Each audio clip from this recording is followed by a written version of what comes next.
Zebras are really cool animals because they're like a stripy horse, except they're actually really, really smart.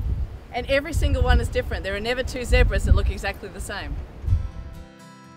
The difference between the plain zebra and a Grevy's zebra, it's a little bit hard to tell unless they're standing next to each other, but a Grevy's zebra is much, much bigger. They have enormous ears, a bit like a donkey, and their stripes are beautiful, very, very fine, but they also behave completely differently.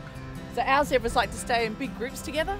Grevy's zebras much prefer to be on their own. They're a lot more independent, so their behaviour is very different as well.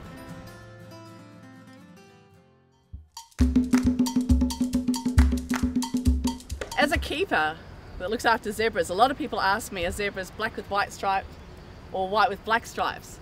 And the answer to that is they're actually black underneath and the white stripes are on top. And we know that because when we have to shave a zebra, maybe for an injection or an operation, their skin is actually black. So I reckon if you ever saw a bald zebra, it would definitely be a black zebra.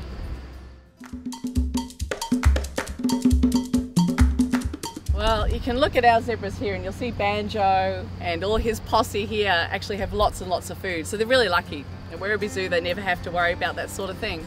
But for Grevy's zebra out in the wild, the biggest battle for them is getting enough to eat and enough to drink because they're competing with livestock, which are owned by the local people. So that's probably the greatest threat to Grevy's zebra. It's just competition with cattle and livestock.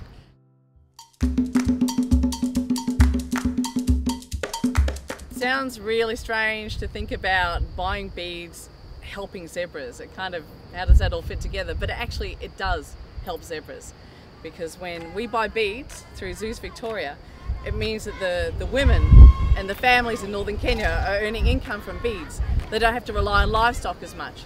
And if there are less livestock in northern Kenya, that means there's more room for Grevy's zebra. And that means they don't have to compete for things like the grass and the water and all that sort of stuff. So while it sounds a bit weird, buying beads actually really does help zebra.